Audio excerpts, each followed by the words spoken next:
আবারও যাত্রী সেজে ত্রিপুরা থেকে গাঁজা পাচার করার সময় ধরা পড়ল বহিরাজ্যের 5 বাসিন্দা। এদের মধ্যে একজন মহিলাও রয়েছে। উত্তর ত্রিপুরা জেলার ধর্মনগর থেকে শিলচরগামী বাসে করে যাত্রী সেজে গাঁজা পাচারের সময় আসাম ত্রিপুরা সীমান্তের ত্রিপুরা অংশের চুড়াইবাড়ি থানার পুলিশের নাকা পয়েন্টে তল্লাশির সময় ধরা পড়ে এই পাচারকারীরা।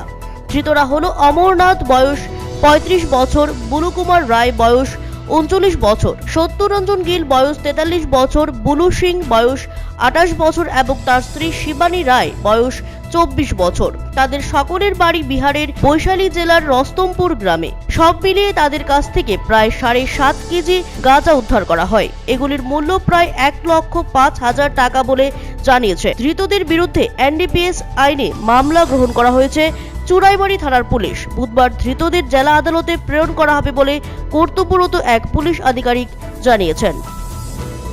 Bureau report, CAD TV. CAD TV, channel for news and entertainment.